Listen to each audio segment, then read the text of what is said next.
మాది వేమూరు మండలం వేలపాడు గ్రామము.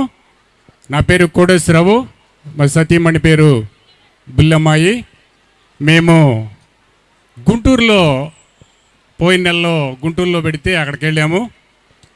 అక్కడికి వెళ్తే ఇస్సాకయ్య గారు ఏమన్నారంటే ఒక మాట అన్నారు, మీరు ఇంటికి వెళ్ళే తలకి దేవుడు అద్భుతం చేస్తారు అన్నారు.